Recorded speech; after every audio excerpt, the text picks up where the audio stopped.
السلام علیکم dear students of class 5، کیسے ہیں آپ سب لوگ؟ امید کرتی ہوں کہ آپ سب خیریت سے ہوں گے اور اللہ تعالیٰ کے حفظ و امان میں ہوں گے۔ پیارے بچوں، اردو کی 5ویں جماعت کی آن لائن کلاس کے لیے میں آپ کو خوش آمدید کہتی ہوں۔ 5ویں جماعت کی عملی کتاب سنترا کا صفحہ نمبر 67 کھولیے۔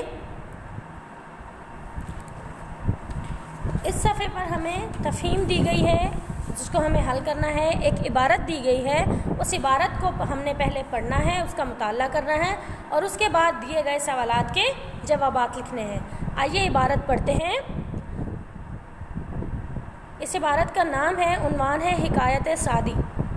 کسی بادشاہ نے ایک بے قصور شخص کو عمر قید کی سزا دی۔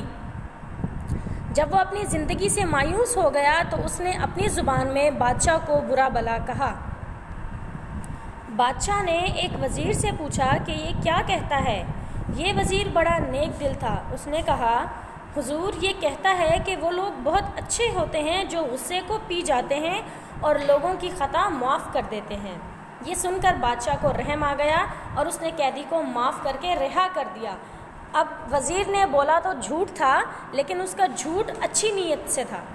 اس نے جو جھوٹ بولا اس کے پیچھے اس کی نیت اچھی تھی کہ ایک بے قصور شخص کو عمر قید کی سزا نہ ملے، ہو سکتا ہے بادشاہ کو میرے اس جھوٹ بولنے سے بادشاہ کو اس پر رحم آ جائے۔ تو اس نیت سے پہلے وزیر نے جھوٹ بولا تھا کہ یہ شخص کہتا ہے کہ جو غصے کو پی جاتے ہیں اور لوگوں کو خطائیں معاف کر دیتے ہیں وہ بہت اچھے ہوتے ہیں۔ آئیے آگے بڑھتے ہیں۔ ایک دوسرا وزیر جو پہلے وزیر سے جلتا تھا اور اسے نیچا دکھانے کی کوشش کرتا رہتا تھا، فوراً بول اٹھا، جہاں پناہ یہ وزیر جھوٹ بول رہا ہے، قیدی تو بادشاہ کو برا بھلا کہہ رہا تھا۔ یہ سن کر بادشاہ نے ناراض ہو کر کہا، پہلے وزیر کا جھوٹ غصے اور برائی کو ٹالنے کے لیے تھا، جبکہ تمہاری نیت ٹھیک نہیں۔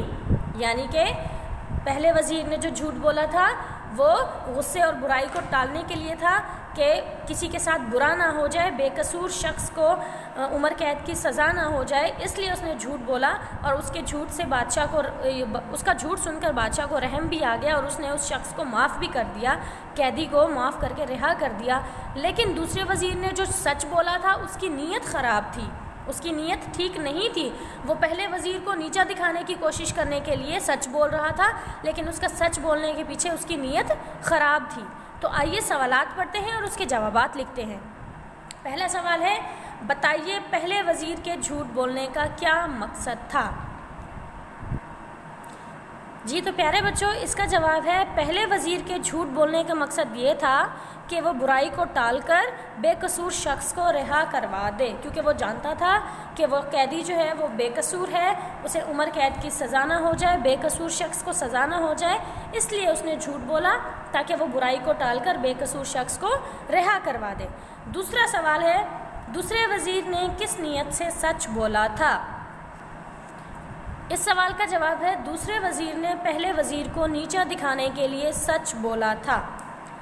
تیسرا سوال ہے، آپ کے کسی ہم جماعت نے بورڈ پر کوئی تصویر بنا دی ہے، مس غصے سے پوچھ رہی ہیں کہ یہ تصویر کس نے بنائی ہے، آپ سچ سچ بتا دیں گے یا کیا کریں گے؟ پیارے بچوں، اس سوال کا جواب آپ کو خود لکھنا ہے۔ آپ کا ذہن کیا کہتا ہے کہ آپ کو کیا کرنا چاہیے؟ اس سوال کا جواب لکھیے گا، صفحہ نمبر 76 مکمل کیجیے گا اور مجھے واٹس ایپ کیجیے گا۔ ملتے ہیں ایک نئی ویڈیو میں نئے سبق کے ساتھ، تب تک کے لیے اللہ حافظ۔ اللہ تعالیٰ آپ کا حامی و ناصر ہو۔